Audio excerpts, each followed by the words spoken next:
Shalom saudara-saudara yang terkasih, salam damai sejahtera bagi kita semua.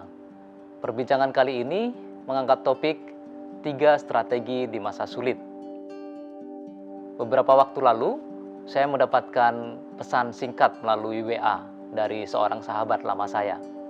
Dia mengatakan bahwa di tempatnya bekerja, ada keputusan mendadak yang sangat drastis dari apa yang sebelumnya mereka lakukan.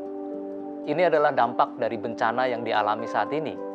Dia mengatakan di akhir Maret, penjualan perusahaannya turun drastis dan pendapatan otomatis berkurang banyak. Awal April, setelah melalui diskusi panjang dan analisis yang dilakukan secara internal, dengan alasan yang pertama, agar tidak ada PHK karyawan. Yang kedua, agar tetap bisa melayani para konsumennya. Dan yang ketiga, agar memiliki nafas panjang untuk bisa bertahan. Maka direksi membuat keputusan mengubah produk yang tadinya pakaian fashion menjadi produk APD, alat pelindung diri dan termasuk masker di dalamnya. Ini adalah contoh bagaimana membuat strategi di masa sulit. Kalau kita mengacu kepada Alkitab, maka kita bisa belajar kepada Nehemia.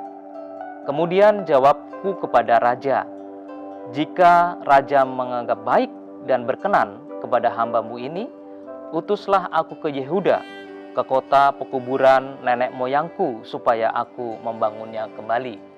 Nehemia memiliki tujuan yang jelas, yaitu membangun tembok Yerusalem yang sudah runtuh.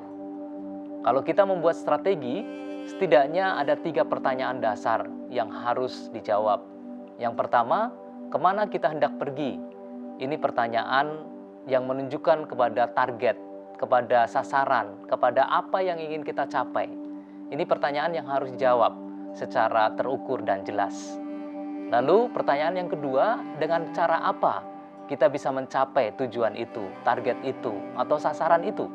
Inilah sebenarnya yang menunjukkan strategi yang pas seperti apa untuk mencapai tujuan, sasaran, dan target. Dan yang ketiga, sumber daya apa yang dibutuhkan untuk bisa mengimplementasi strategi yang sudah kita susun. Dari 3 pertanyaan ini, maka kita membutuhkan langkah-langkah yang konkret untuk bisa membuat strategi yang pas, apalagi di masa-masa yang sangat sulit. Belajar dari Nehemia sangat jelas. Pertanyaan pertama, apa tujuannya?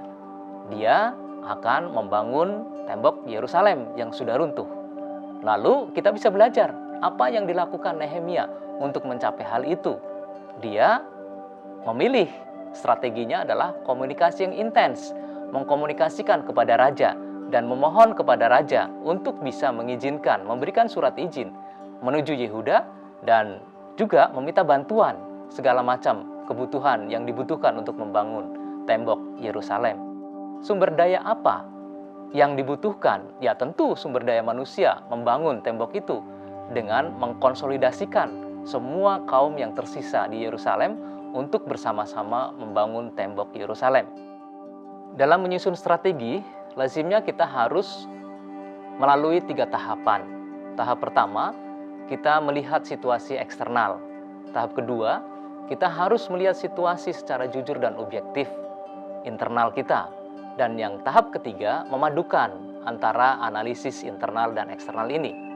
Dalam situasi yang penuh dengan gejolak, penuh dengan ketidakpastian, penuh dengan perubahan-perubahan yang sangat cepat, maka analisis eksternal itu membutuhkan satu diskusi yang mendalam dan analisis yang tajam. Kalau tidak, kita bisa meleset analisis kita.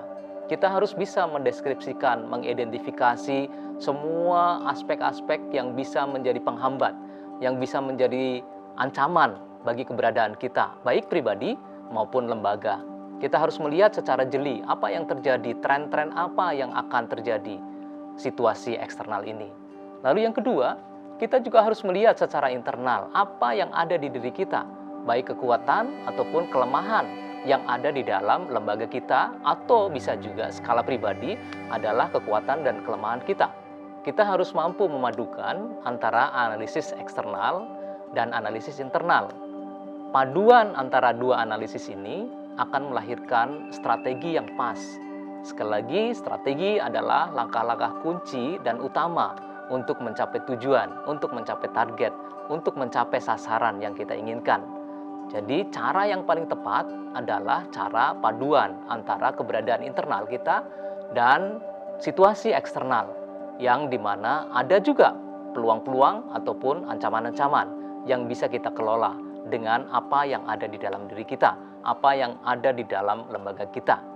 Nah, saudara-saudara, kita akan menyusun sebuah strategi yang di masa sulit ini, yang tentu membutuhkan analisis yang tajam, tentu membutuhkan aspek-aspek dimensi-dimensi yang harus kita deskripsikan dengan jelas. Dan setidaknya dari semua itu, saya mengusulkan ada 3 strategi utama. Strategi pertama adalah komunikasi yang intens. Dalam situasi yang penuh dengan ketidakpastian, dalam situasi yang banyak sekali tantangan-tantangan dan ancaman-ancaman dari luar, maka komunikasi sangat dibutuhkan. Komunikasi virtual, komunikasi melalui segala macam teknologi informasi akan bermanfaat sekali untuk tetap mengeratkan kerjasama, untuk tetap mensolidkan potensi-potensi internal, untuk tetap bisa membangun kebersamaan, kesehatian bersama-sama menghadapi situasi-situasi yang tidak mudah. Dan strategi komunikasi yang intens ini akan bisa juga terus meningkatkan kapasitas-kapasitas yang ada di dalam diri kita, di dalam internal lembaga kita. Strategi yang kedua adalah bertahan dan konsolidasi. Kita perlu bertahan dalam situasi yang banyak ancaman. Kita perlu bertahan dalam situasi yang sangat sulit. Bagaimana kita bertahan? Kita harus bisa membuat prioritas-prioritas aktivitas. Mana yang penting, mana yang mendesak, mana yang harus dilakukan, mana yang bisa ditunda, mana yang bisa digeser. Ini cara kita bertahan supaya kita memiliki nafas lebih panjang. Dan konsolidasi adalah memperkuat kemampuan kita. Kita terus mengkonsolidasikan semua potensi-potensi yang ada. Kita terus membangun kompetensi agar kita tetap siap dalam situasi yang sulit ataupun nanti pada waktu kesulitan sudah berlalu. Yang ketiga, kreatif dan inovatif. Dalam situasi yang banyak ancaman, dalam situasi yang banyak tantangan, dalam situasi penuh ketidakpastian, kita harus mencari cara-cara kreatif. Bagaimana caranya kita bisa survive?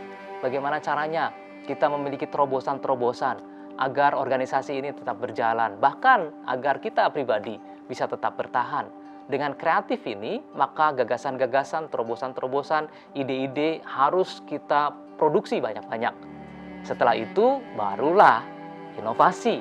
Karena inovasi adalah implementasi dari kreativitas. Jadi, kita implementasikan produk-produk kreativitas kita. Sehingga dengan implementasi ini, kita akan memberikan kontribusi yang positif, kontribusi yang nyata bagi lembaga di mana kita bekerja. Juga, bagaimana kita bisa mengembangkan aspek-aspek yang sebelumnya belum ada, sekarang bisa menjadi ada. Setidaknya saya mencatat ada 3 manfaat. Yang pertama, kita tetap memiliki kerja tim dan membangun jejaring secara solid.